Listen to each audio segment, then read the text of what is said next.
السلام عليكم ورحمة الله وبركاته. ازيكم يا حبايبي، عاملين ايه؟ يا رب تكونوا بخير. طبعا زي ما احنا متعودين، قبل ما نبدأ الفيديو بتاعنا هنصلي على سيدنا محمد عليه أفضل الصلاة والسلام. زي ما احنا شايفين كده الفيديو بتاعي ده عبارة عن ايه؟ معانا السمك الموزة والسمك المكريل المقلي بالخلطة المقرمشة الجبارة، ومعانا هنا كمان الرز الصيادية أو الرز البني كده جميل قوي، رز بالبصل تحفة. ومعانا هنا كمان طبق السلطة اللذيذ ده. طبعا طبق السلطة ما يحلاش غير بشوية الخل والليمونة بالشكل ده، وده شكل الوجبة بتاعتي بتاعت اليوم. جميلة قوي. شايفين جمال السمك؟ أنا بصراحة المقطع بتاع الرز ده اتحذف مني، فإن شاء الله هنبقى نعمل الرز الصيادية في فيديو لوحده، فيديو قادم إن شاء الله هنعمله ونشوف احنا طلعناه بالجمال ده ازاي، وباللون البني الغامق الجميل ده ازاي. وزي ما احنا شايفين ده شكل السمك تحفة. تعالوا بقى نشوف احنا عملنا السمك ده ازاي، والخلطة بتاعتنا عبارة عن ايه. معانا اول حاجة هنا السمك ده، السمك الموزة بس كان حجمه كبير شوية. انا مخرجة اللي في بطنه كده، طبعا متبلاه، وكلنا عارفين التتبيلة بتاعت السمك عبارة عن ايه: توم، كمون، كزبرة، شطة، فلفل أخضر، كزبرة خضراء لو انتي حابة. بنخلط المكونات دي كلها وبنبدأ نحشي بيها. شايفين شكل السمك نضيف قوي، وأنا مفتحة السمك المكريل كده عشان يشرب من الخلطة. شايفين هنا السمك متماسك وجميل ازاي. جميل السمك المكريل أنا مفتحاه ازاي. هنا طبعا مدخلة التتبيلة ما بين الفتحات دي، ومتبلاه من بدري، سايباه على الأقل ساعة في التتبيلة دي. هنا السمك الموزة بنوريه لكم تاني. طبعا أنا هعصر عليه ليمون كتير.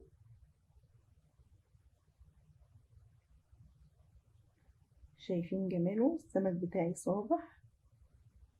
معانا هنا بقى الخلطة السحرية، هنا مع نص كوباية من الكريسبي، عليها نص كوباية من الدقيق الأبيض. هتقولي كريسبي، هقولك كريسبي.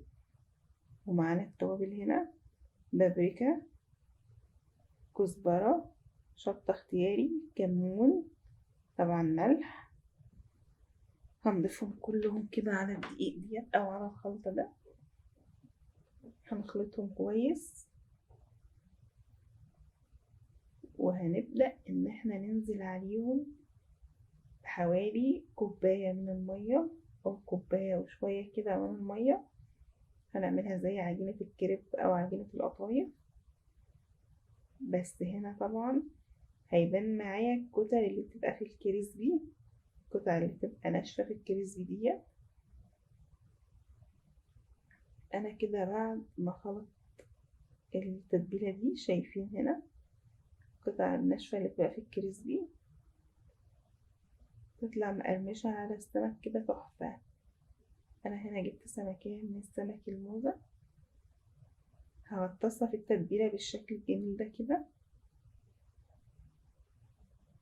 هنبدأ نخرجها. شايفين الكريسبي عليها ازاي؟ شايفين الجمال؟ هنخرجها بقى، ومعانا زيت سخن جدا على النار، على نار عالية.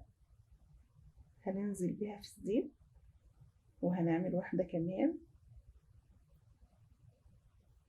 يا سلام، شايفين الجمال؟ شايفين الحلاوة؟ هننزل بيها كمان في الزيت برضو. هنبدأ نعمل معاكم واحدة كمان،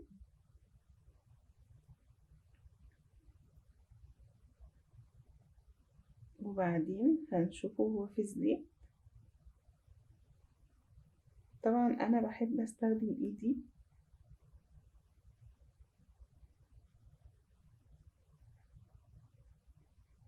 شايفين جماله بقى هو في الزيت، والكريسبي واقف عليه ازاي، جميل قوي قوي، وكان طالع مقرمش وتحفة، وطعمه خطير خطير. شايفين شكله. هنعمل هنا كمان السمك المكريل برضو، او المكريل زي ما تقولي عليه في المكان اللي انتي موجودة فيه، او السمك الروسي. هغطسه كده في التتبيلة كلها بالشكل ده كده. هبدأ انزل بيه بقى في الزيت بعد ما خرجنا السمك التاني. عملت كمان معاه سمكتين من الموزة عشان السمكة المكريل حجمها كبير شوية. شايفين لونها، شايفين جمالها.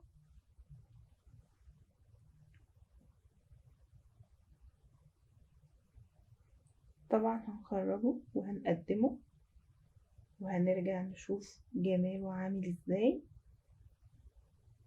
وقد ايه مقرمش. شايفين مقرمش جدا جدا، والسمكة متماسكة في بعضها.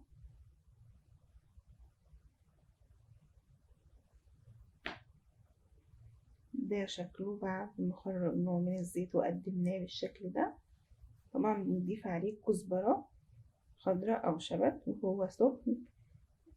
السمك بياخد الريحة بتاعتها، بيبقى ريحته جميلة قوي. والسمك طبعا من عشاق الليمون، السمك بيحب الليمون جدا. انا هنا ما رضيتش ان انا ازين الطبق بشرايح الليمون، قلت استفاد من الليمون واعصره احسن عليه. ده طبق الرز التحفة، طبق الرز يجنن بالشكل الجميل ده كده. وزي ما قلنا هنعمله في فيديو قادم ان شاء الله، رز بس كده لوحده، نشوف هو طلع بالجمال ده ازاي. شايفين الجمال. معانا بقى كمان طبق السلطة الرهيب. وطبق السلطة ما يحلاش غير بمعلقة الخل وعصرة الليمونة كده. وده شكل الطبق بتاعي أو الغدا بتاعي، عبارة عن سلطة ورز وسمك، طبعا ضايفين مخلل وخضروات وبطاطس.